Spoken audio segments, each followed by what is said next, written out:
कहते हैं बिना आग के धुआं नहीं उठता। सुप्रीम कोर्ट ने जब एक आदमी को क्लीन चिट दे दी है तो बीबीसी कौन होता है? एक प्रधानमंत्री, वो देश के प्रधानमंत्री भी हैं। इसके लिए बीबीसी खुद जिम्मेदार है। वो एजेंसियां उनको फंडिंग कौन कर रहा है? बीबीसी ने गोधरा कांड एक बार ही नहीं बेचा है। क्या इनको अपने संविधान के ऊपर ज्यादा भरोसा है या फॉरेन की एजेंसीज के ऊपर ज्यादा भरोसा है? बीबीसी कौन है? दूसरे देश का चैनल है, वो भारत के वो दिखाएगा क्या? बीबीसी इसलिए करे क्योंकि कांग्रेस का उसके संग तार जुड़ा हुआ है। नमस्कार, मैं शालिनी झा और आप देख रहे हैं सौगंध टीवी। बीबीसी ने जिस प्रकार से हाल ही में डॉक्यूमेंट्री रिलीज किया था देश के प्रधानमंत्री नरेंद्र मोदी के खिलाफ, उसके बाद से बीबीसी पर जैसे कई मुश्किलों का तूफान जो है वो बरस पड़ा है। जैसे कि अब बीबीसी के दिल्ली दफ्तर पर छापा पड़ा था आईटी सेल का, उसके बाद मुंबई दफ्तर में भी बीबीसी पर आईटी रेड पड़ चुकी है।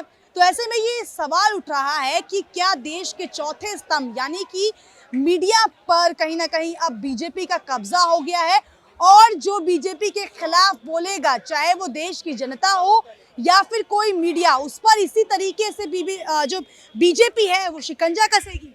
ये आपने लाइन ही अलग ले ली आपने कि बीजेपी के खिलाफ है तो उसके ऊपर छापे पड़ जाएंगे। कुछ बिना धुएं के, कहते हैं बिना आग के धुआं नहीं उठता। इनको नोटिस जा रहे हैं, इनको बुलाया जा रहा है, बाकायदा नोटिस जा रहे हैं कि आइए और हमें इस पे शक है, सर्वे में हमारा यहाँ पे आपके डाउट्स हमें आया है, क्लियर करिए। मगर ये नहीं जाते हैं। बीबीसी अपने आप को मतलब सरकार से ऊपर मानने लगी थी। आज डॉक्यूमेंट्री रिलीज करने का इसके साथ तो जोड़ा जा रहा है ना, एक तंत्र जुड़ा है कांग्रेस का, वो पूरा इसको इसके साथ जोड़ा जा रहा है। मगर एक प्रश्न ये भी उठता है आम भारतीयों के नजरों में कि जब सुप्रीम कोर्ट के सर्वोच्च न्यायालय मतलब सुप्रीम कोर्ट ने जब एक आदमी को क्लीन चिट दे दी है तो बीबीसी कौन होता है? एक प्रधानमंत्री, वो देश के प्रधानमंत्री भी हैं। उसके साथ ही आपने देखा हिंडनबर्ग की रिपोर्ट आती है, अब जॉर्ज सोरोस का भी आप नाम सामने आ रहा है। तो ये कड़ियाँ कहीं ना कहीं जुड़ रही हैं और इसमें बीबीसी का रोल भी आ रहा है। रही बात इन छापों का, इसके लिए बीबीसी खुद जिम्मेदार है। मैडम, ये एक नैरेटिव बताया जा रहा है। आज आपको मीडिया की बात कर रहे हो, मीडिया की फ्रीडम की बात कर रहे हैं। ये आज मतलब उसको कोट किया जाता है। एजेंसीज बार बार लिस्ट बनाती है, उसमें देशों के नाम भर रही है। आज वो एजेंसियां उनको फंडिंग कौन कर रहा है, ये आज सच सामने आ गया है। सब शुरू तो तब से हुआ ना जब से बीबीसी ने प्रधानमंत्री के खिलाफ डॉक्यूमेंट जारी कर दिया। नहीं, तब मुझे एक चीज बताइए, पहले ये षड्यंत्र नहीं है। 2024 में चुनाव आने वाला है। बीबीसी ने गोधरा कांड एक बार ही नहीं बेचा है। 2014 में भी इन्होंने गोधरा और सिर्फ मोदी के अगेंस्ट ही दिखा रहे थे। इसके बाद मुझे एक चीज, आज विपक्ष का रोल जो है इसमें सामने आ रहा है। डेलीगेशन जाता है, वहां राहुल गांधी साथ में होते हैं, सलमान खुर्शीद साथ होते हैं, तेजस्वी जो यादव हैं ये साथ में होते हैं। क्या यूके में ऐसी क्या खिचड़ी बनाई बीबीसी के दफ्तर में? किसने इनको फंडिंग की है? ये एक प्रश्न उठता है बीबीसी के ऊपर। और दूसरा सवाल विपक्ष के ऊपर ये उठता है, क्या इनको अपने संविधान के ऊपर ज्यादा भरोसा है या फॉरेन की एजेंसीज के ऊपर ज्यादा भरोसा है? आज कड़ियां जुड़ रही है ना। जॉर्ज सोरोस का नाम डायरेक्ट जो है कांग्रेस के साथ जुड़ रहा है। इनके जो शशि थरूर हैं वो कहते हैं my brother, my elder brother, world citizen, इस तरह से उसको कोट कर रहे हैं जॉर्ज सोरोस को। तो ये रिश्ता क्या कहलाता है? आम आदमी सोचेगा ना, वोटर भी सोच रहा है आज और कांग्रेसी कार्यकर्ता भी सोच रहा है कि कहीं हम देश विरोधी पार्टी के साथ तो नहीं खड़े हैं हम। ये आज सोचने पे मजबूर कर रहा है।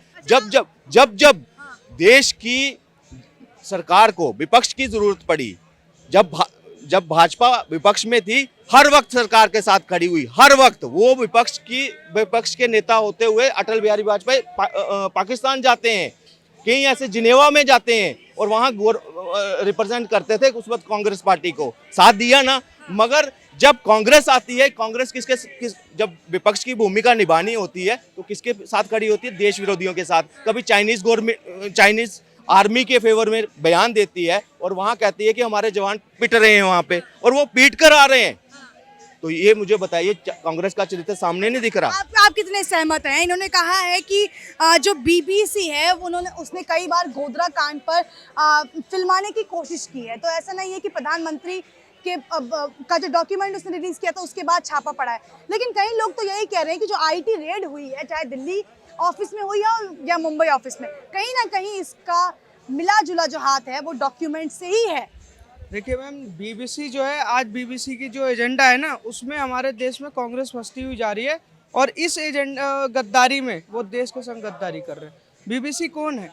दूसरे देश का चैनल है, वो भारत के वो दिखाएगा क्या? हमारे पास मीडिया का पूरा तंत्र नहीं है। ये जो 6 दिनों का जो चल रहा है ना छानबीन मुंबई और दिल्ली ऑफिस में, यहाँ से जानकारियाँ मिली है और सरकार उस पर कार्रवाई कर रही है। विपक्ष का काम है चिल्लाना, क्योंकि मुद्दा तो है नहीं उनके पास। बस सड़क पे खड़े होकर महंगाई, बेरोजगारी, देश से गद्दारी, सेना पे सवाल उठाना, यही सारा कार्य कांग्रेस करती है। और बीबीसी इसलिए करे क्योंकि कांग्रेस का उसके संग तार जुड़ा हुआ है और बाकी विपक्ष भी लगे हुए हैं कि इसी बहाने हो सकता है देश में सत्ता आ जाए। लेकिन कांग्रेस तो खुद बीबीसी पर कांग्रेस तो खुद ये कह रही है कि फोर्थ पिलर ऑफ डेमोक्रेसी को दबाने की कोशिश कर रही है बीजेपी। मैम, क्या हमारे देश में मीडिया नहीं है? उनके डॉक्यूमेंट्री आए क्या? ये एजेंडा हो सकता है ना, गद्दारी हो सकती है ना। ये डेमोक्रेसी की बात कांग्रेस कैसे कर सकती है, वो भी देश में? यही कांग्रेस ने इमरजेंसी लाई थी। इसी कांग्रेस ने 1970 से लेकर 72 तक बीबीसी को बैन किया था। एक एम्प्लॉय तक यहाँ रहने नहीं दिया था उन्होंने। इमरजेंसी में तो टोटली जो है मीडिया तंत्र को पूरा ठप करके रखा हुआ था उन्होंने। ये किस तरह से डेमोक्रेसी की बात करेंगे? ये डेमोक्रेसी की बात नहीं कर सकते। डेमोक्रेसी अगर कोई चला रहा है, आज सबका साथ सबका विकास की बात कर रहा है, कौन कर रहा है? नरेंद्र मोदी कर रहा है। कोई भी योजना आती है, ये नहीं है कि एक धर्म विशेष को ज्यादा ठूसा जाए, ऐसा नहीं चल रहा। सबको बराबरी का हक मिल रहा है ना। मैडम, एक देखिए, बीबीसी का क्या था, पहले एक इनकम टैक्स का एक अलग क्रिया होती है काम करने की। उन्होंने नोटिस दिया, नोटिस में उन्होंने कोई आंसर नहीं दिया। पहले कैसे रेड नहीं मारी जाती, पहले बाकायदा नोटिस दिया जाता है कोर्ट के थ्रू, और नोटिस में भी उन्होंने कोई ये जो नहीं किया। आखिरकार उनके पास से रेड तो मारनी थी, उनके बाद जब नोटिस का कोई जवाब नहीं देंगे, कितना ये है, तो ये इंटरनेशनल पॉलिसी थी। तो आपको क्या लगता है, लेकिन जिस तरीके से विपक्ष तो आप ये कंडीशन में, इतनी भीड़ में ये बिंदास ये सवाल पूछ सकती है ना, स्वतंत्र है इसलिए पूछ सकती मतलब कंट्रोल नहीं है सेंट्रल गवर्नमेंट। है। क्यों? बिल्कुल नहीं है, ओपन है। और आज तो मीडिया इवन किसी का बंधा हुआ नहीं है, क्योंकि सोशल मीडिया आ गया है ना। आपको कोई यहाँ रोक सकता है, मैं मोबाइल लेके तो कहीं से भी बोल सकता हूँ ना। It is open to world. तो मेरे हिसाब से तो बिल्कुल नहीं। सर आपको क्या लगता है? मैं तो इतना बोलना चाहता हूँ कि अगर संसद में इतना हंगामा लोग कर सकते हैं आज की तारीख में, तो वही दिखता है कि स्वतंत्र है ही हम लोग। ठीक है ना? तो मतलब मीडिया पर सेंट्रल गवर्नमेंट या मोदी सरकार का कोई कंट्रोल नहीं। ऐसा मेरे को तो नहीं लगता है। उन्होंने स्वतंत्रता दी हुई है, ठीक है ना। Other work to do apart from media blockage, तो और बहुत सारे उनको क्रिटिसाइज किया जा रहा है कि बीबीसी ने जो डॉक्यूमेंट रिलीज किया उसके बाद बीबीसी पर रेड पड़ी और इस चक्कर में जो मीडिया की सर्वे था। द करेक्ट वर्ड वो रेड नहीं था, that is the correct word is सर्वे।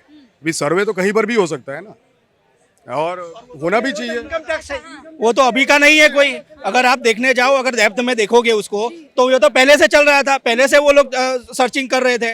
अभी उन्होंने जो दिया है वो नोटिस दिया है और उन्होंने उनका आंसर मांगा है कि क्या चाहिए क्या नहीं, उनको क्लैरिफिकेशन। तो हमारे लिए तो वो हमने गुजरात से 156 सीट दिलाई है, तो कुछ है तभी दिलाई है ना। देखिए मैडम, पहले बात तो बहुत बड़ी सोचने की बात है जो आपने मीडिया के बारे में पूछा।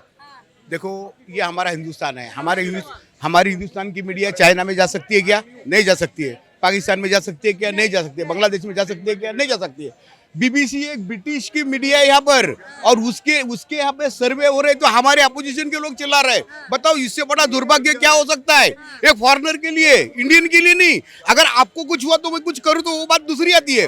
वो फॉरेनर है, उसका कोई, और आज नहीं, वो देश को तोड़ने के लिए वो यही फॉरेनर मौजूद था उस जिस टाइम हमारा देश टूटा था, पाकिस्तान हो गया था।